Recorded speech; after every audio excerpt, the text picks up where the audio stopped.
Hopefully everybody can hear me now. I was trying to go on StreamYard and simultaneously stream to a bunch of different platforms.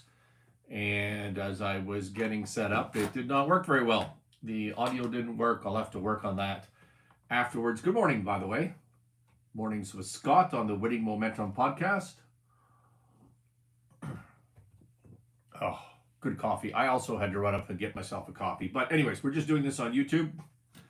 The problem with YouTube is when we stream live every morning, it takes more than 24 hours for the video to process, so we can't download it on a timely basis and put it on other platforms or take out clips. So for example, yesterday I did the segment on financial literacy for business. Hey, how are you doing, sir?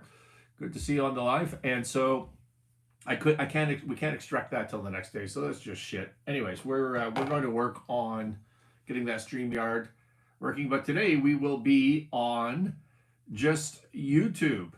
So you've all seen this on YouTube this week during the live stream. If you're on the audio, you can't see that I'm holding up a book called The Phelan Feud by Kimber, a terrific story of family succession that doesn't work, with drama and substance abuse and lawsuits and all sorts of terrible things going on, just like the real HBO TV series Succession. So go buy that book, The Family Feud, Kimber.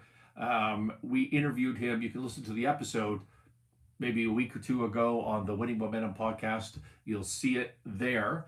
And that was a good interview and some fun stories. Maybe 6 months ago, a year ago, somewhere in that range, I did a tweet. I don't tweet very often or post on X very often. I guess it was more than a year ago because it was actually Twitter then. Elon hadn't bought it, I don't think. But I did a tweet about the U.S. healthcare system. And the U.S. healthcare system, to me, as a Canadian who didn't make much use of the U.S. healthcare system at the time, I was always, concerned about the state of the affairs, how much money it was going to cost, what was the care going to be like, are they going to look after us as a Canadian? If you grow up Canadian in a single payer system where the government's looking after you, you have this sense of comfort and the healthcare is going to be decent, maybe not the best in the world, but it's going to be decent. But I have a family member in Michigan. That's what the tweet was about. And the family member had to go in for surgery and found a doctor locally and went in and had this surgery. Whatever the numbers are that I'm going to tell you, I'm not going to remember them exactly. So I outlined my experience in this tweet. And the tweet, for me, was pretty much viral. It had several 100,000 views. I tried to look it up this morning to find out exactly, so I'm not lying to you.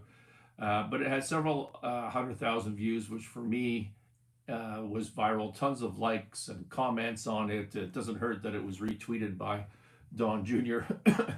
or at least liked by Don Jr. and commented on. So, that was something that just never happens in my Twitterverse. And so it really struck a chord. And here was the story. The family member goes in for the surgery, and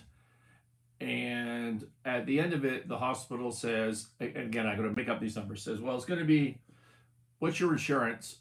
It's going to be $38,000 is going to be the bill. So we'll bill the insurance company and you're all good. But this family member in the U.S. is uninsured. So we said to them, no. We don't have insurance. We're just going to have to pay you. And they said, oh, well, we don't hear that very often. Well, how long would you like it financed for? We will finance it over, various terms. And if you're going that route, we don't have to charge you $38,000. We can charge you, leave you hanging there.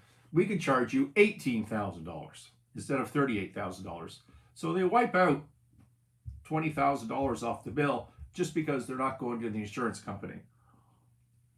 And I said, no, I don't need financing. I'll just pay you. I'll put it on my credit card. I'll just send you a wire transfer. And they said, oh, Well, if you don't need financing, let me see what we can do for you. And they came up and they said, send us $1,800, $1,800. So they start at 38,000, they dropped to 18,000, and then they dropped to $1,800. Again, my numbers aren't going to be exact, but they're directionally accurate for sure. Those are the quantums. And I said, I'll just put it on my credit card, and they put it on my credit card, and that was it, $1,800. And I thought to myself, wow, no wonder this US healthcare system is so outrageously expensive. Everything's just a sham. It's just a sham. If it costs $1,800 in cash to do the process, whatever it is in the hospital, but they're going to charge the insurance company $38,000, well, that needs to make you wonder. I do need to say, though, that was that tweet way back when. The healthcare system itself, not the system, but the care, is fantastic. It's absolutely fantastic. Remember, I told you as a good Canadian, I was worried about cost, which I found out was a sham, but it's still a serious concern. People are bankrupted all over America for healthcare costs. I think that's the number one driver of personal bankruptcies.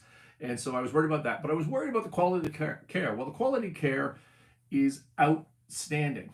Well, I have a modern day story about healthcare now and the differences between Canada and the US. But first, have I ever explained to you the concept of a confusopoly? Confusopoly. Let's spell this Confusopoly. Confusopoly. Think, when I talk about a confusopoly, think of your mobile phone company. Think of insurance. Think of healthcare. These are confusopolies. And this is a term that was coined by Scott Adams, the creator of the Dilbert comic strip. I listen to Coffee with Scott Adams, which is a everyday podcast that he does, and he teaches persuasion. He has political commentary. It's just kind of funny sometimes. And so I enjoyed that podcast, and I learned a lot from it. So I want to give him proper credit for this term that I'm using. And one of the things that I learned from his podcast was the idea of confusopoly. And it refers to a market situation where companies intentionally make their products or services so confusing that customers have a hard time comparing them directly with their competitors. Think cell phones when I'm talking about this, mobile providers. Think Verizon versus AT&T versus T-Mobile, whatever. This confusion leads customers to making decisions that may not be in their best interest, i.e. they pay more. They have plans that they don't really need. How many times have you walked into your cell phone provider, which you don't do for like 3 years at a time, and then you walk in because they tell you have to upgrade, and then the person says, let me review your plan. Oh, you're paying way too much. You shouldn't be paying that much. Look at your usage. We could change this plan. We can save you $50 a month, right? Everybody does that, goes through that experience. And then what are you thinking to yourself? You're thinking to yourself, why did you put me on the plan where I'm paying $50 too much to begin with? And why wasn't I told there was a better option? You're just scamming me. A confusopoly. Here's some of the common characteristics of a confusopoly. Complex pricing structures. Companies use complicated pricing schemes with multiple tiers, hidden fees, conditional discounts. Think mobile companies. Opaque terms and conditions, right? Think about your terms and conditions on social media and posting and all that sort of stuff. Who the hell knows what that is? Yet it comes up and you're supposed to know it. Confusopolies. Numerous similar options. They make it as complicated as possible. Bundling. They put services, again, this can come back to your software. Bundling's a big deal with Microsoft these days. There's lawsuits in the European Union on this. So bundling of different products and services, marketing jargon that's completely made up. And so you see this all the time in telecommunications, insurance, healthcare, where the complexity of the products and the information asymmetry between the companies and consumers are particularly pronounced. All intended to get you to pay more and to not seek competition, because there's just no way to compare the apple to the apple, right? That's what a confusopoly is. So back to my hospital story, same family member, same state, Michigan, recently has an emergency. Now, for background, this family member is Canadian. He has a residence in Canada, which is in Eastern Canada. But he also has a place in Michigan, and he spends the majority of his time there. And as I told you before, he's uninsured in the United States, which was his plan because he's insured in Canada, because he's not one of these Canadians that leave and become a non-resident so that they don't have to pay the high taxes, because a lot of the high taxes for a Canadian, unlike an American, goes to the healthcare system because it's all paid for. You shouldn't, as a Canadian, have to pay for a cent when you go in for what should be decent healthcare. And so he pays his taxes in Canada. He's very old now. He's an octogenarian. But he pays his taxes still. He has a residence there. He never left, but he physically left and travels. But what happens with a lot of Canadians is they move to the Bahamas. They don't pay their taxes anymore. Then they're starting getting old and they're starting getting sick, and they say, "Oh man, I'd like some free health care." So they just move back to Canada, having skipped paying into the system for their healthy years, and now they want to suck up the benefits during their unhealthy years. Well, that's not this situation. He's been paying his taxes the entire time. So his theory is he's uninsured in the U.S., but he lives 15 minutes from a Canadian hospital because he's sort of right at the border, and there you go. So he has an emergency, and there's no one there locally to really help him. So I have to fly across the country, which is my pleasure. It's a family member. I fly across the country. I'm starting to deal with this. So the first thing I need to do, he's not in the hospital yet, is I need to get him private transportation from where he is in Michigan to a Canadian hospital. That's the plan. And it's the US, everything's private, you can do this. So I'm going around his area in Detroit and surrounding areas, and I'm talking to private transportation companies. He's bedridden. He needs people to come in and take him out in a bed and put him into an ambulance and drive him there. He can't get up and walk. He can't be wheeled. So I'm going around, and no transportation company will privately ship a patient to an ER in Canada. That's forbidden from whatever system they have, and I think it's probably forbidden from the Canadian side. I can't imagine why the private transportation company would give a shit where they're taking a person as long as I'm paying them, but the Canadian hospital likely won't accept them. I didn't ask that question, but that's just totally logical. So I can't get the private transportation. So I travel across the border the 15 minutes, and I just cold call, so to speak, walk into an ER of the hospital, because there's really only one hospital in the city across the border, but with two campuses. So there's two locations, and I find the right one. I walk in. I ended up talking to the head of ER, who's to this day a wonderful guy. And he says, "Look, we can't transport him from there to here for ER, and you should get private transportation." I said, "Well, I just went through this whole rigmarole of private transportation. I can't get that." And he said, "Okay, well, here's the right plan then. Call 911 in the Detroit area right now. Have him picked up because he clearly needs emergency health care. Get him into the hospital. Even though he's not insured, they can't refuse him," which I knew. He says, "And then what we'll do is we'll initiate an emergency room to emergency room transfer, an ER to ER transfer, and we'll get him over here, and we'll all live happily ever after." Okay, zip back to Detroit. We call 911. The paramedics, fire guys show up. They were outstanding. The experience with them getting into the house, which is really tiny, and there's a lot of furniture, and he's in tremendous pain at this point, and they get him out the door. I said to one of the fire guys, I said, "You guys are like angels." Like, that was insane how good that service and competent and how it makes a family member feel.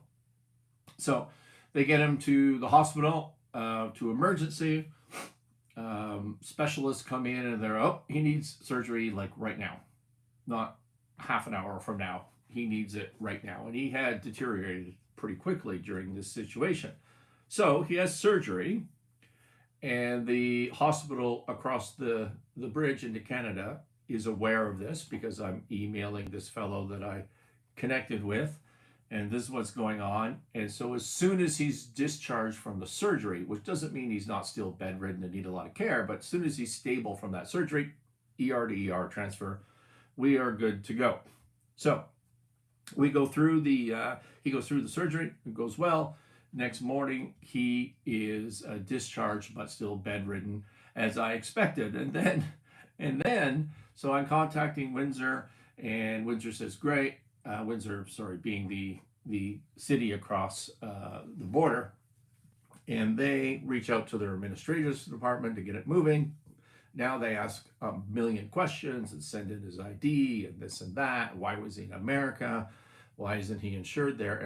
If it's any of their business, he pays his taxes in Canada, and this is a service that he pays for from the government. And why is his address, his Canadian address, is not this city? His Canadian address is way the hell in the east. Why isn't he going there? Well, because he's in ER. He's in emergency. He can't be there. If this happened in front of your hospital, you would be taking him in. And she says, yeah, but it didn't happen in front of the hospital. It happened like across the border. And so we get into this debate. So anyway, she gets all the information. The organization said, okay, they're going to do the transfer. Then I don't hear back. They got the people at the hospital in Detroit running around in circles, getting everything ready to go. And then nobody hears back. And then I follow up with them, and I finally hear from somebody. They ask for the same information over again, ask the same questions over again. Do you remember we started talking about a Confusopoly? And think about it. If you're a hospital with a defined budget, you don't have any incremental revenue from selling services because there is no private pay. How do you make ends meet? Well, you make ends meet by not providing services. Your budget is your budget. Your revenue is your revenue. The only thing you can do to be financially healthier is cut services. And so they don't call back. And then I was on the call one night with the head of administration for transfers, and she just lied to me. She just flat out lied to me. I spoke to you this morning and I said this. She didn't speak to me this morning. She says, I have a log of this in my calendar. She didn't talk to me that morning. I keep logs too. Like, this isn't brain surgery. So she's lying to me. They're not doing the transfer. In the meantime, he gets out of ER to intensive care, and guess what? This is no longer an ER to ER transfer. We need to go through a different process. Nobody ever tells you what the process is. You can talk to 8 million people and you don't know what the process is. This drags on for like a week. We're not getting calls back. I'm calling politicians. I'm calling lawyers. I'm calling anybody that will listen to me. Nobody can do a damn thing. And at the end of a week, they go, you know what? We're not going to take him here. And I learned, by the way, that I had somebody at midnight from the hospital say, you know what, man, we have no bed space. They're just jerking you around because we don't have a bed for this person. But they never tell you that because they're not allowed to tell you that. And so, no, you can't come here. You have to go to where your address is in the east because you're not our problem. It's all one big system, and we can only take you where you're from, which, by the way, would be about a 7-hour ambulance ride from where he's located. So everybody's frustrated and upset about that. Well, guess what happens? We start with the new hospital in the different city, and the exact same thing happens. Send in all the ID, answer all the same questions, send in over the medical charts. The Detroit hospitals run around faxing stuff over nonstop. Yes, they still fax. It's like dealing with the revenue agencies. And so we go for like another week with this new hospital, and finally we get a hold of somebody there because I have another family member that used to live in that hospital, and she gets the one-on-one, and they said, look, we have no beds. We're just waiting for beds, and then he'll be up on the list. But there's also a queue for beds. So we understand he's sitting in a foreign jurisdiction with no insurance, and this is a problem for the family. But it is what it is, and we have no beds, and we're doing the best that we can for you. In the meantime, they delay so much and lie and don't answer the phones and don't call you back that he's now discharged out of the U.S. hospital to a U.S. rehab facility. And as a family, we just said, fuck it. Like, at this point, we just need to suck it up. There's nothing else that we can do. Confusopoly. The system won. We lost.